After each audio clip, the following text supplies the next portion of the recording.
सभी मंच में सभागार में उपस्थित सभी विद्वत्जन, आप सभी को मेरा सादर प्रणाम।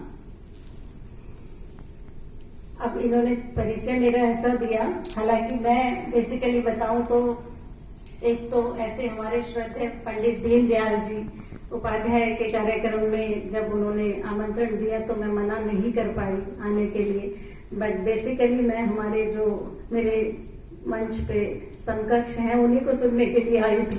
मेरा ऐसा कोई वो नहीं था, बट फिर भी आपके सम्मान के लिए आभारी हूँ।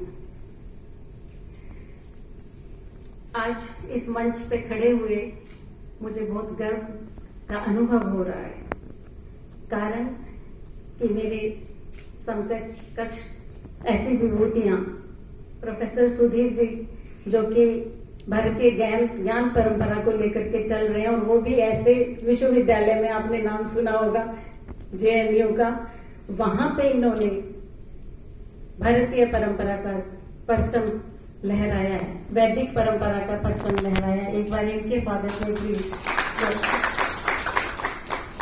साथ में है प्रोफेसर सुमित जी जो कि नई शिक्षा नीति हमारी आई है नीति 2020, उसकी कार्यकारिणी के सदस्य हैं, जो पाठ्यक्रम के लिए नई पुस्तकें लिखी जा रही हैं उसको देख रहे हैं।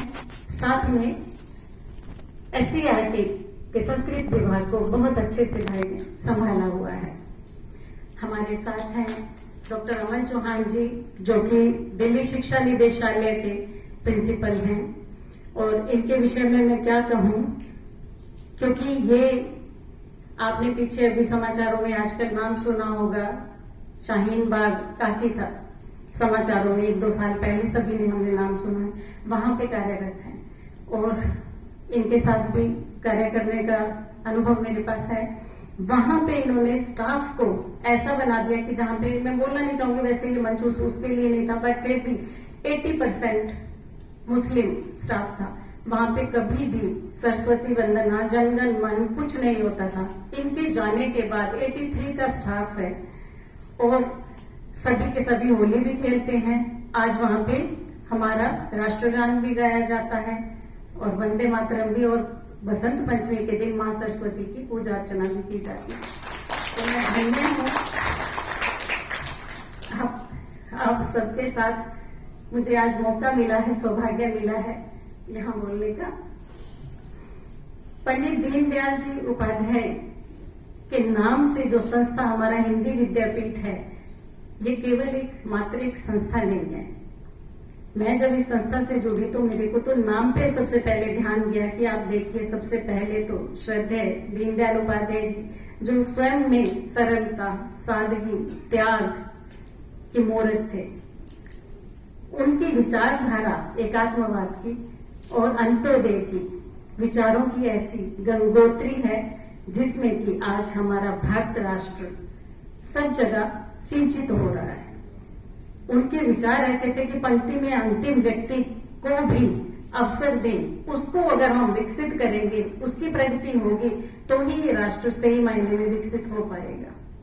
तो एक तरफ ऐसी विभूति, बीच में हिंदी जो कि हमारी पहचान है, हमारी शान है, हमारी माँ है, हमारा अभिमान है, और विद्यापीठ जो कि अपने नाम को सार्थक करता है। विद्यापीठ यानी कि ज्ञान की परंपरा को आगे बढ़ाने वाला, और ज्ञान भी ऐसा कि मात्र डिग्री नहीं बल्कि उसके साथ संस्कार भी, संस्कारों वाला ज्ञान जो हमें दे रहे हैं। तो ऐसी संस्था के लिए, उसके कर्मठ पदाधिकारियों के लिए, ऊर्जावान अधिकारियों के लिए धन्यवाद दूंगी कि आज जबकि सब तरफ पाश्चात्य सभ्यता का या विदेशी भाषाओं का वर्चस्व है, लोग उसको फॉलो कर रहे हैं, खास करके विशेष करके हमारे जो युवा पीढ़ी है वहां जा रही है। ऐसे में ये संस्था जिसकी सिर्फ और सिर्फ यही धुन है कि हमें अपनी मातृभाषा, हमारी राष्ट्रभाषा, हमारी हिंदी के गौरव को कायम रखना है, उसको आगे बढ़ाना है। मैं हिंदी की इतनी नॉलेज नहीं रखती हूँ क्योंकि मेरा कार्य वो है, बट फिर भी मुझे जब मौका मिला, मुझे इतनी खुशी हुई कि मुझे ऐसे संस्था ने बुलाया अपने पास और जोड़ा अपने साथ, कि जिससे जुड़ के मैं धन्य हो गई और गौरवान्वित महसूस कर रही हूँ। आप लोग सभी आज जैसे सम्मानित यहाँ हो रहे हैं, आप जैसी विभूतियां, जो साहित्य जो लिखा है आपने, वो खाली लेख या साहित्य नहीं, वो इतिहास बनेगा। और इतिहास बनेगा तो स्वर्णिम अक्षरों में लिखा जाएगा कि आपने, जब हिंदी हमारी राष्ट्रभाषा खतरे में थी तो आप ढाल बन के खड़े हुए थे। आपने हिंदी के लिए कार्य किया, हिंदी के लेख लिखे और अपने युवाओं को जिताया। मुझे लगता है जो हमारे ज्ञान परंपरा अब है, जो हम केवल उनको शिक्षित कर रहे हैं, लेकिन हमारे श्रद्धे उस समय बोल गए थे। देखिए, एक आत्मवादी, यानी कि खाली खाओ कमाओ तक शिक्षा हमारी सीमित नहीं है। बच्चे का हमें सर्वांगीण विकास, और वो भी विकास कैसा, संस्कारों का, भारतीय संस्कृति का।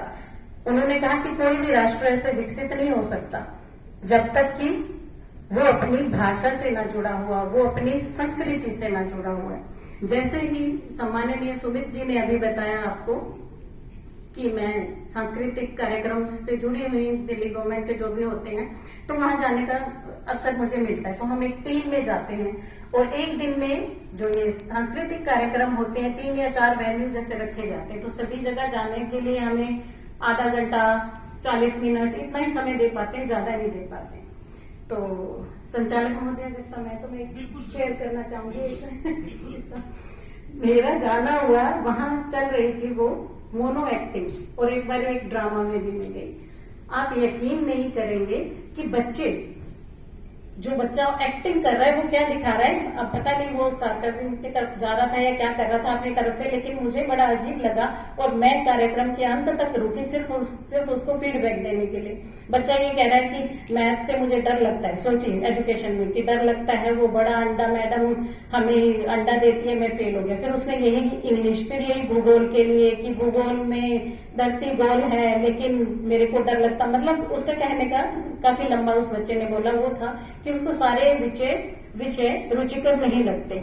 और बच्चे ने ऑन स्टेज मेरे सामने, बिल्कुल हम सभी बैठे हुए, और भी बच्चे ने निकाला वो, मतलब एक्टिंग ही की, जो भी किया उसने, कि मुंह में डाला और ऐसे दिखा रहा है कि झाग निकाल रहा हूँ वहीं पे कि मैं सुसाइड कर रहा हूँ पढ़ाई से डर के। मुझे बड़ा फील हुआ, हमारा देश जहाँ के इतने वीर बालक, पृथ्वीराज चौहान जी को देखिए, छत्रपति शिवाजी को देखिए आप, और हम वीर दिवस के नाम पे भी मना रहे हैं अभी, जो हमारे साहिबजादे थे, इतनी छोटी आयु में इतने वीर हो, और ये हमारे भारत का बच्चा किस डायरेक्शन में जा रहा है। सिर्फ पढ़ाई से डर के वो सुसाइड करने की सोच रहा है, और वो भी स्टेज पे। तो फिर मुझे लगा कि रुकना चाहिए, तो मैं रुकी वहां पे, और फिर बाद में अंत में मैंने फीडबैक दिया उनको। सबसे पहले तो मैंने उनके टीचर्स के लिए ही बोला कि ये तो बच्चा है, बच्चे ने जो भी कंटेंट तैयार किया है वो स्टेज पे वो उसको एनेक्ट कर रहा है, वो एकदम से तो आ नहीं गया। आपने भी देखा होगा, जैसे बच्चा करता है, आने से पहले उसने स्क्रिप्ट लिखी होगी, अध्यापक को दिखाई होगी, सब कुछ तो आपने किसी ने भी नोटिस नहीं किया। जो चल रहा है चलने देते। तो ये जो चल रहा है चलने देने वाली परंपरा अब हम नहीं चलाएंगे। हम भारतीय शिक्षा में संस्कार सम्मिलित करेंगे, और उसका जो जिसे कहते हैं ना, झंडा उठा रखा है हमारे प्रोफेसर सुधीर आर्य जी ने, जो आज के मुख्य अतिथि महोदय हैं, कि देखिए एक बार मुझे इनके कार्यक्रम में मैं गई, अनेक कार्यक्रम में मुख्य अतिथि होते हैं, तो 2-3 जगहों पे कभी सौभाग्य मिलता है हमें भी जाने का। तो मैंने सुना सर के साथ जो उनके स्कॉलर हैं, जो रिसर्च कर रही थी लड़कियां, उनको इन्होंने पूरी सभा में, पूरा ऑडिटोरियम सोचिए आप भरा हुआ है, वहां पे खड़े होके कि इन बच्चियों को वेद कंठस्थ है, और कहाँ हमें बताया जाता है कि हाँ लड़कियां वेद नहीं पढ़ सकती है। इसके विषय में ज्यादा तो बताएंगे, मैं सच में ही ज्यादा समय नहीं लूंगी। मैं अपने आज के मुख्य अतिथि महोदय को सुनना चाहूंगी, और आप सबकी एक बात कहना चाहूंगी। आप सबको पहले तो बहुत बहुत शुभकामनाएं कि आप अवॉर्डेड हो रहे हैं आज, लेकिन इसके साथ हमारी अपेक्षाएं और बढ़ गई हैं आप सबसे, कि आपने इतना अच्छा कार्य किया, तो अब आपकी जिम्मेदारी बनती है कि अब आप जन जागरण लाएं, अब इन बच्चों को चिपकाएं। आप अपने लेखों में, पोएम रेसिटेशन में, या किसी भी चीज, जो भी आप माध्यम, वाद विवाद प्रतियोगिता, कुछ भी हो, उन सब में यही चीज दर्शाएं, और बच्चों में जो मोरल वैल्यूज जो भूल गए हैं उनको इनकलकेट करें। क्योंकि संस्कार विहीन शिक्षा से क्या आ रहा है, हम देख ही रहे हैं, भ्रष्टाचार, अनैतिकता, झूठ, अविश्वास, ईर्ष्या, जितने भी अवगुण हैं आप देखो, सारे अकेलापन, डिप्रेशन, बच्चे आजकल है ही नहीं है, उनमें वो दम ही नहीं है। कहाँ हमारी भारतीय संस्कृति और कहाँ आज के बच्चे। आप खुद देखते होंगे बच्चों में इतना एग्रेशन है, आप रोड रेस आते जाते ट्रैफिक में देखने को आपको मिल जाता होगा। जो क्राइम बढ़ रहा है, क्राइम रेट बढ़ रहा है, क्यों बढ़ रहा है? क्यों? क्योंकि हम संस्कार विहीन शिक्षा उन बच्चों को दे रहे हैं। तो अब ऐसे समय में आवश्यकता है कि हम अपनी संस्कृति को पूरे जोर शोर से उसका प्रचार प्रसार करें, न केवल इस प्रांत में, भारत राष्ट्र में, बल्कि विदेशों में भी आप अपनी लेखों के माध्यम से लोक का दीपक ऐसा जलाएं कि चारों तरफ हमारी भारतीय संस्कृति का बोलबाला हो, प्रज्वलित हो। इस संस्था के उज्जवल भविष्य की कामना के साथ धन्यवाद।